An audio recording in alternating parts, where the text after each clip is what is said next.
A Chance Seedling, a fertile valley, a busy farmer, and an apple with an undeniable appeal. These are the serendipitous factors that led to the birth of the Ambrosia apple.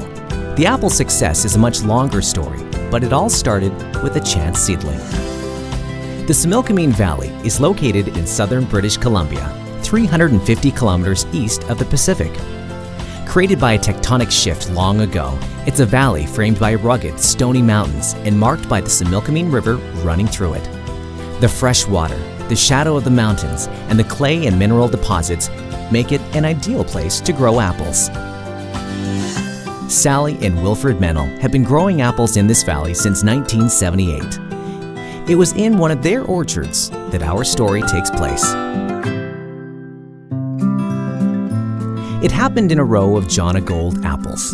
A tiny Chance Seedling popped up and was missed by Wilfred and his orchard hands. A little sapling among the bigger trees.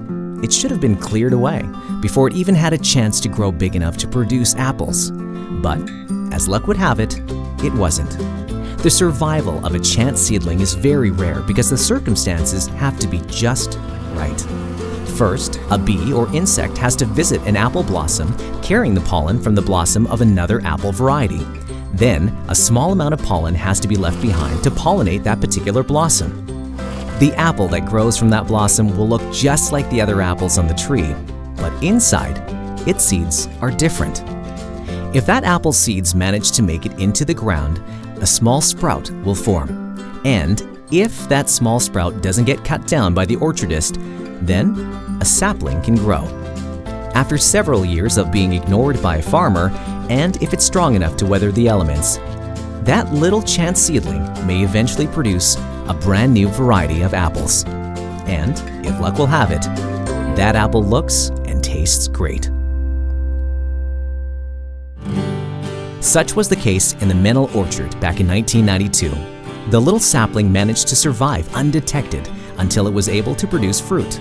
In fact, it wasn't until the apple pickers noted the beautiful pink and cream bicoloration and the crisp, sweet flavor of the apples that the Mennels even took notice. When pickers who are around apples all day long start to go out of their way to eat a particular apple, you know it has to be pretty special. One bite for themselves, and the Mennels were in full agreement. While enjoying those apples, Wilfred's mind turned to the honeyed food of the mythic Greek gods, Ambrosia. It seemed to him like the perfect name.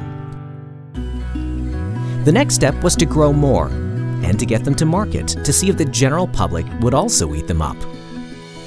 Wilfred's brothers, Brian and Robert, jumped on the bandwagon right away. You could even say they helped build the bandwagon. Organic orchardists themselves, they offered space in their orchards to try several trees of this new apple. A few years later, they had a large enough crop of apples to take them to market. Their organic apple brokers were pleased by the looks and flavor of this new variety and ordered up every bushel the three brothers could deliver. Meanwhile, Sally and Wilfred were getting equally enthusiastic reactions from consumers.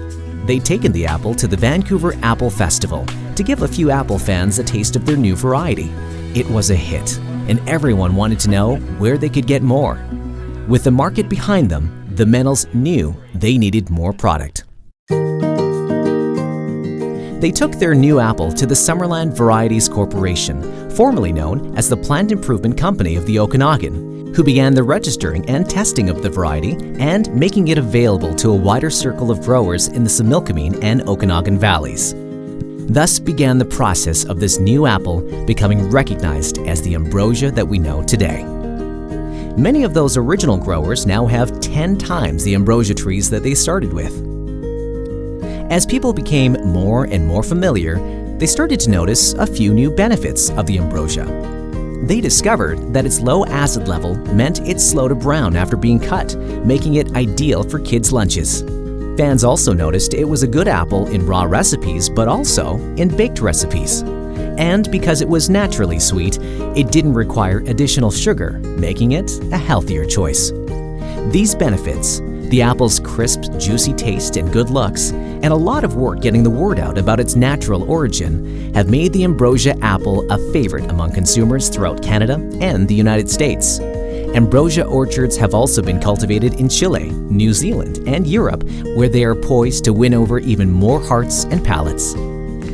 All thanks to a chance seedling, a fertile valley, and a farmer happy to let a little sapling be.